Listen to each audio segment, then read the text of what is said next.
everyone, it's me, Future Pet Paradise, and today's video is identifying the 5 species of hamster. Now, a lot of you may already know the 5 species of hamster, however, there are still quite a few people in the world that have no idea and will take what's given to them. So hopefully after you've watched this video, you'll find out exactly what the 5 species are, and about them too.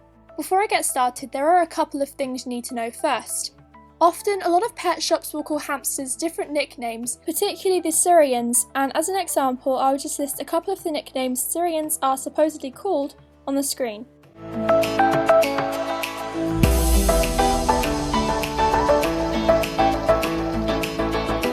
These familiar to you?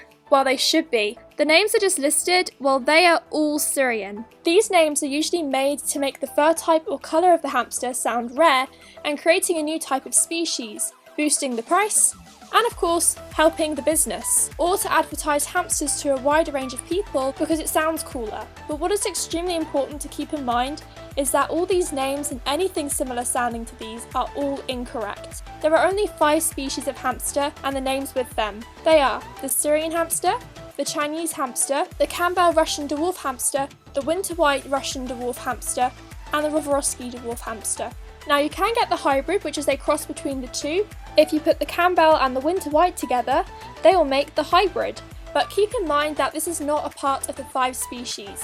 So now I will identify each of the 5 species. The first species I will be identifying is the Syrian. Syrian hamsters originate from the country Syria, giving them their name Syrian hamster. Their lifespan is usually from 2 to 3 years, but some can live longer. They can grow from 12 to 13 centimeters in length, but they can grow longer depending on their genetics. They are the largest hamster out of the 5 species, so they may also need bigger toys too. Due to Syrians' calmer personality and larger size, this makes them the most easiest species to tame, and for that reason they would suit beginners the most. One health problem though, that Syrians can get compared to other species is wet tail. This is caused by a high amount of stress and usually forms before they reach the age of 12 weeks. Unfortunately, there is no cure to this and it can be fatal, so you want to be really careful with them and try and make their lives as happy and stress-free as you can. Now, Syrians are solitary, meaning they must be housed alone under any circumstances, even if they're from the same litter. If Syrians are housed together, then you're going to find they're going to have serious fights, or they'll fight to the death. Often you'll see a lot of pet shops housing baby Syrians together, and this is due to lack of space.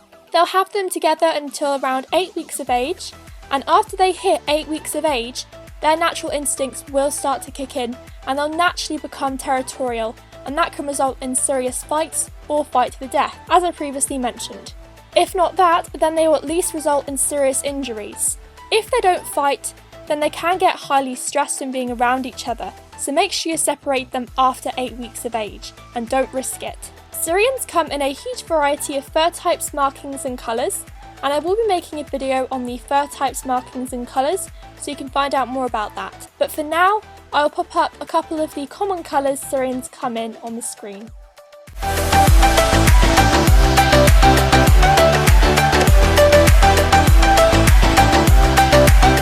The next species I'll identify is the Chinese hamster.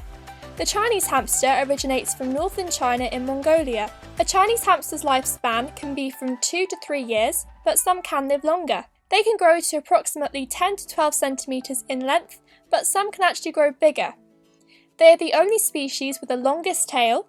Their tail will grow from 1 to 3 centimeters in length. A lot of people often mistaken this species as Chinese dwarf hamsters because of the small thin size, but this is not correct. The Chinese hamster is not a part of the dwarf family, and their gene means long-tailed, whereas the dwarf's gene means short-tailed, so they are just called the Chinese hamster. Also, because they have big ears, pointed-shaped face, and longish tails, people can mistaken them as mice, but mice have much longer tails, and I can assure you the Chinese hamsters are not mice. There is a difference if you look at the two. Chinese hamsters are a species that are prone to diabetes, so you will want to be careful with their diet and try and minimise as much fatty food as you can. The Chinese hamster is also not solitary, so they can be housed with other Chinese hamsters, and make sure they are not housed with any other species. However, there have been cases where they will fight, so sometimes it's better to keep them alone. But if you are going to have a pair or group together, then it's better to introduce them at a young age, as it's easier to bond them, or have them from the same litter, as they may already be bonded or will bond quickly. But they can fight, so it's better to keep another cage just in case of any unexpected fights. The Chinese hamster also comes in a variety of colours, and I'll pop up some of those on the screen so you can see.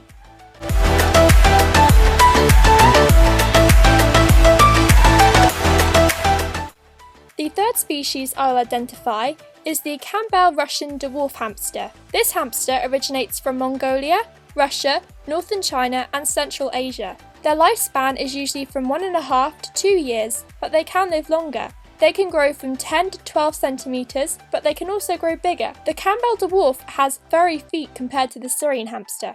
They are also not solitary, so they can be housed with other Campbell dwarfs, so long as they're introduced correctly. But again, keep in mind that fights can happen, so keep another cage nearby, and make sure they are housed with the same species and none of the other 4 species. They also, like the Syrian, come in a huge amount of fur types, colours and markings, so I'll just put lots on the screen so you can see.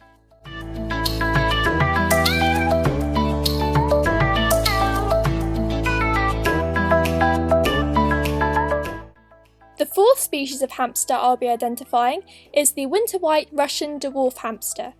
The winter white dwarf originates from eastern Kazakhstan and southwest Siberia. Their lifespan is from 1.5 to 2 years, but they can live longer. A winter white hamster can grow from 8 to 10 centimetres, but again they can grow bigger. And just like the Campbell dwarf, they too have furry feet. Now this species is prone to diabetes, so try and keep their diet as healthy and as low fat as you can. A winter white's personality is quite calm.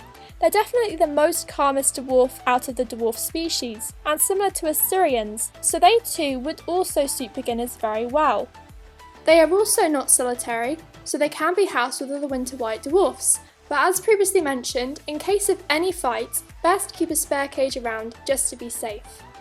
A winter white hamster's coat may turn a lighter colour, or produce lighter patches on their coat in the winter time when days shorten, but often they will turn completely white, including their dorsal stripe.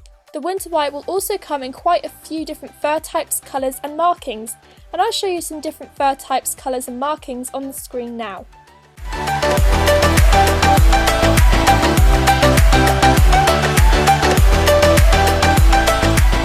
And the fifth and last species of hamster I'll be identifying is the Rovorosky dwarf hamster. The Rovorosky originates from western and eastern Mongolia and northern China. Their lifespan is 3 to 3.5 years, but they can live longer. They can grow from 4 to 5 centimetres in length, but some can grow bigger. They are the smallest species of hamster. They too are not solitary, so you can house them with other robos, but make sure to have a spare cage just in case of any unexpected fights. They too come in a huge variety of fur types, markings and colours, and I'll put some on the screen for you to see.